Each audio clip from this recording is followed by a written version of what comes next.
Hi, I'm Arthur here in Austin, Texas for All Snake No Lake for WSUM 91.7 FM Madison. I'm here with Gully Boys straight from Minneapolis. Yeah. Hello. Yeah, thanks for having us. Of course. Could you all introduce yourselves, say what you do in the band, and describe the Gully Boys sound? My name is Nadi. I use they, them pronouns, and I drum and do backing vocals. I'm Natalie. I use she, her pronouns, and I play bass and also do backing vocals. I'm Kathy. I'm the lead vocalist, and I play rhythm guitar. I use she, her pronouns, and what? What else? That's all. I got one. Ooh. My name's Mariah. I use they, them pronouns. I play guitar. And how would you all describe the Gully Boys sound? I would say we're like grunge pop. Power pop, because we use like melodic melodies. Does that make sense? It does not make sense. I'm sorry. Heavy on the melody. We just like. Yeah, exactly. We like those guitar tones. Nice. And y'all just played an amazing live set. As I was saying, I'm so glad I was finally able to see you all live. I almost drove to Minneapolis so many times to go to the basement shows, and every time something wrong would happen, I can't believe I got to see you all here in Texas. That is so sweet. I want to cry. Thank you. And how's Southwest been so far for you all, South by? It has been a very fun experience, and I feel very inspired to see so many amazing musicians do what they do best, all jam-packed into a few days. So it's like overload. It is a little bit of a sensory overload, but it's been great. Yeah, I think we've been here for 2 days, and we've seen a lot of bands, a lot of which we didn't even plan on seeing. We just kind of were in the right place at the right time, and we've met a lot of cool people. It's a good time. Hanging out with friends. Yeah. It's been really fun. We saw Nova Twins on the God. first night that we were here at midnight. It was so insane. I want to die for them. Fair. Understandable. Yeah. And how's the rest of the tour been? Especially after COVID, y'all got to play with Mannequin Pussy and Daisy and the Skulls. It's huge congratulations. Right. So actually, we didn't quite get to play with Mannequin Pussy yet, but we will be soon because they had to reschedule for COVID reasons. Mm-hmm. But this has been really fun so far, and we've been kind of revitalized in Austin because we've gotten to stay in the same place for more than 12 hours, 8 hours. So it's been really nice to be here and just, I don't know. We have the West Coast to look forward to, and a couple. Well, our tour manager has never seen mountains before or any of the West Coast, so we're really excited to show them that. Also, playing with Daisy and the Scouts was nuts. New York was probably the most fun I've had ever. Period in life. It was great. Everyone was so nice, and it was just like a big gay party, and I love that. Nice. And I feel like touring after playing so many basement shows, local shows in Minneapolis, must be insane. Yeah. So I was just wondering, how did the switch feel from before COVID, playing basement shows, almost going to South by, and now actually being here in South by and playing all these huge venues across the US? It is really strange. I would say it's the coolest experience ever is playing in a city where you don't know anyone and they're singing along to your music, and you're like, who are you? Who told you that? That's so crazy. And so that has been so humbling, especially it's so many young people. That really means a lot to me personally. But also, it's nice. I'm glad we grew up the DIY way because that's where we got the work ethic, and now we can just still rise and grind, but actually play a little bit bigger of the spaces, but still keeping that ethos and heart. Right. Yeah, I do feel because in the basement shows, the sound is not good, obviously, and I could never hear myself sing, so that's where I learned how to really project my voice because there was no other option. So I really will just give my thanks to all those shows. Many thanks. Many thanks to the basements, the mildew, and all. And y'all come from the Minneapolis scene, which is huge for punk right now. You have Nice, Vile, Think I'm Sorry, all of those incredible bands. And I was just, yeah. Talking about you.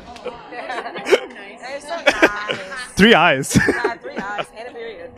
And I was just wondering, how is it like coming from the Minneapolis scene, and like what's your favorite aspect of the current like Minneapolis punk revival scene? Well, I will say, speaking of nice, they were our biggest supporters in the beginning. Our first fans, and it was like really crazy because we didn't really expect anything out of being in a band. We just kind of wanted to do it for fun and like challenge ourselves in some different way and kind of channel some of our like Aggression. yeah, exactly, and our inner child, our angry inner child, Yeah. you know.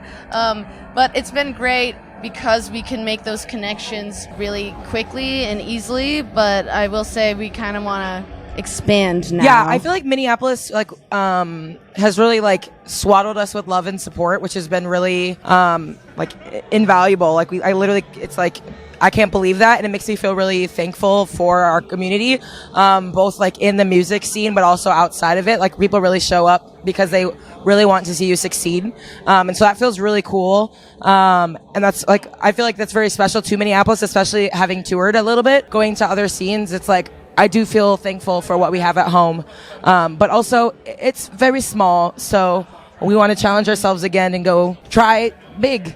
That's Try why big we're like here. Austin. You know, it's fun. But yeah, I mean, again, like I really feel like Minneapolis believed in us when we were just little guys and we didn't know what we were doing, and they gave us the love and support that we needed to get where we are now. They saw something in us that we didn't see in ourselves, which is crazy. And so I love you, Minneapolis. Miss ya. And for a good while, you all were a 3-piece band. Now you have the lovely addition of a 4th member.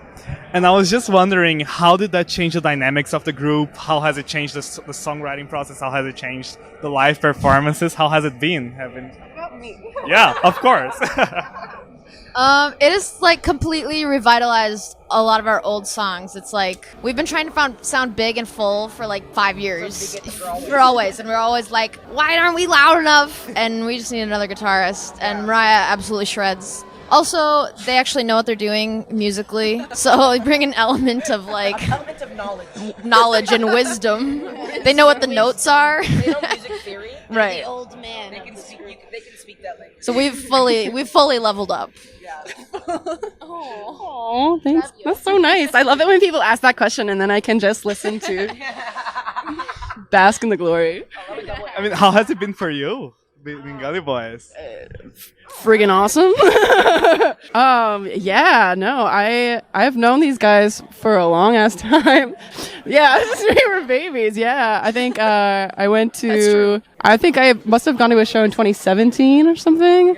Yeah, Ice House or something. So it's been really cool to like see y'all just like pop off and like really like not knowing your instrument beforehand to knowing like how amazing musicians you are now is like it's so awesome. And so when they trying to decline.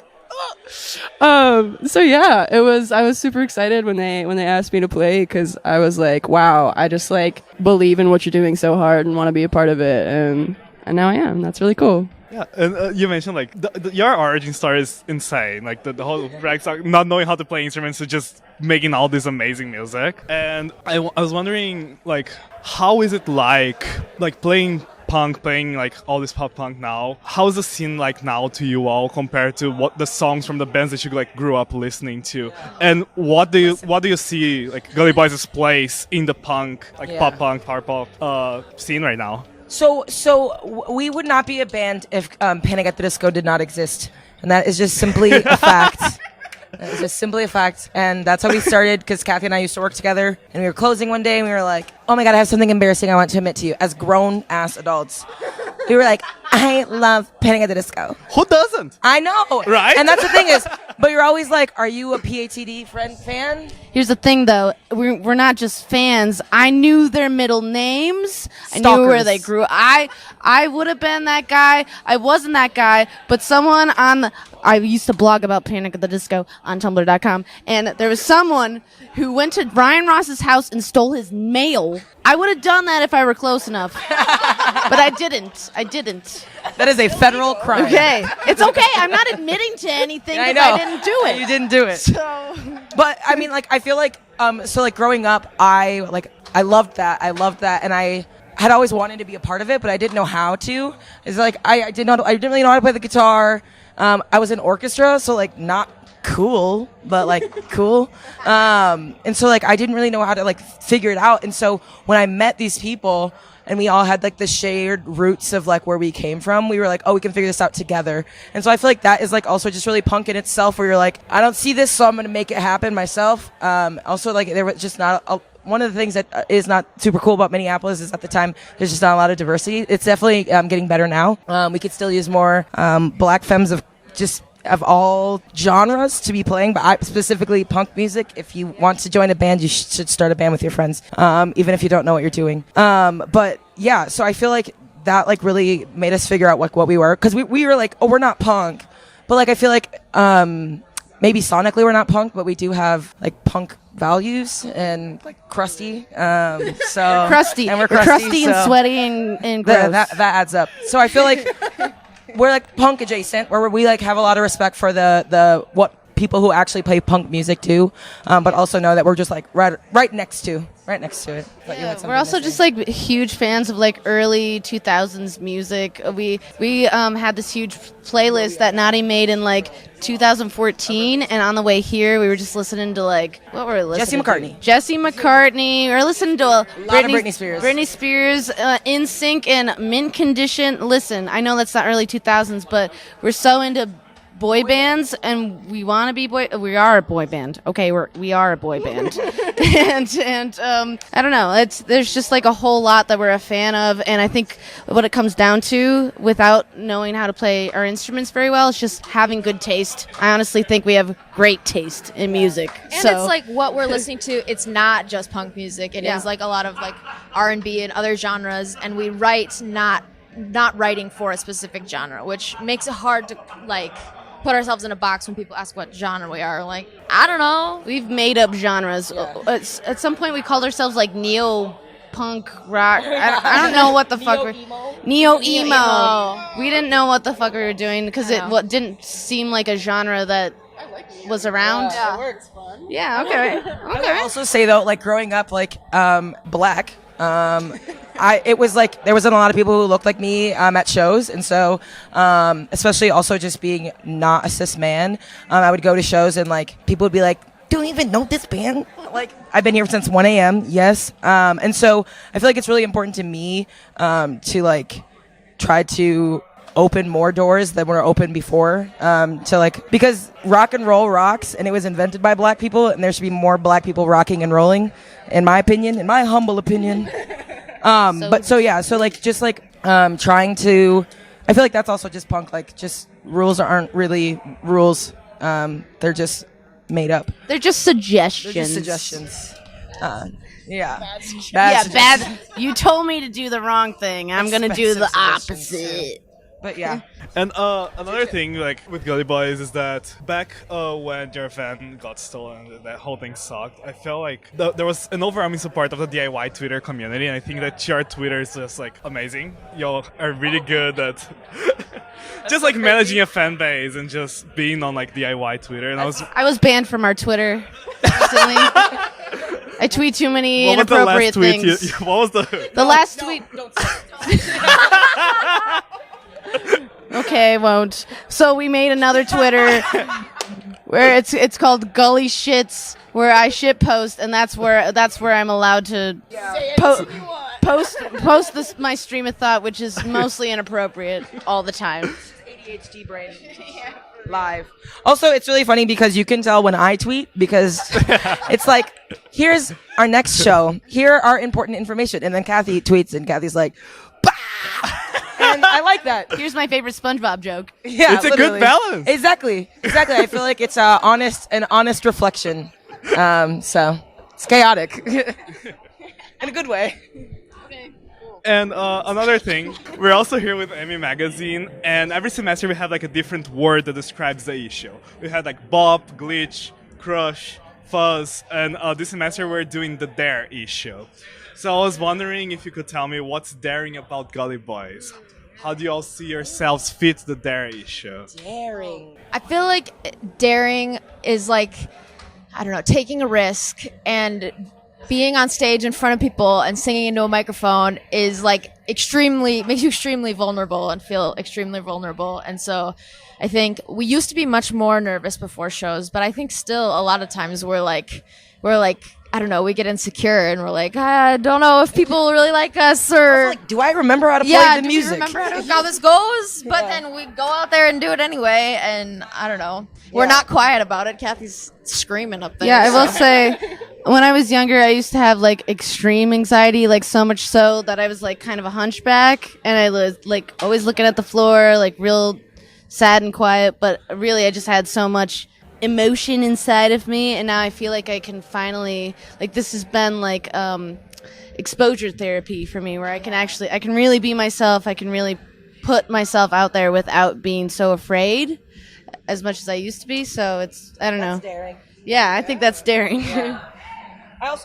I also think what's daring about Gully Boys is that we didn't know how to play our instruments, and so we were kind of like, I dare you to join a band with me, bro. I dare you. I double dog dare you to join this band. And we don't back down from dares. So No, we do not. the rest is history. Oh, thank you all so much. I have one last question. It's a bit of a fun question. I feel like if I didn't ask you all this, I would just be mad at myself. Okay. Because I've been like following you all since 2019, 2020. Oh, yeah. And Neopets Graveyard was my second most played song of 2020 on Oh my Spotify. God, thank you. And I just, fun question. Do you remember your Neopets name? What was it? Or Webkins, or whichever web adjacent creature. So my sister played. She was the one who played a lot of. I played Mill City. That was my Nice. Millsbury. But yeah, my sister was the one who played, and I was always the one who was like, I don't get it, but I don't remember. You have a little. Yeah, I had like. I gotta confess, I literally didn't even have Neopets. I just saw the meme on Twitter, and I thought it was My so heart. funny. But I love Club Penguin. What was the and penguin's name? I had the Puffles. I had so many Puffles, the cute little guys. I don't know. I named them like after like Cheez-Its and shit. I don't know. It's just so stupid. Can't remember any of that. I had a Webkins that was a cow, and I named him Cheeseburger because I thought it was really funny. I know. That's a great name. I was a dark kid. Scary. Yeah. Right. A lot of feelings. I don't remember what my Neopets names were, but I had an elephant Webkins, but it was like the little ones, and I named him Enzo. So it's a good name. That's great. I'm so glad y'all. Yeah. Thank you all so much for agreeing for the interview. Y'all rocked on the set, and thank you all so much. Really appreciate it. chatting with Do y'all us. have any parting words, any life advice for the fans, for the Gully Boys stands? Just be in a band with your buds. There are no rules, so do whatever you want and have fun. As long as you don't hurt people, just do whatever you want. Yeah, you can do whatever the fuck you want. No swearing. I mean, frick, shit. And follow the shitposts Gully Boys Twitter. Yeah, thank you. Thank you all for watching y'all's Snake No Lake with Gully Boys straight from South by Southwest in Austin, Texas. Yeah.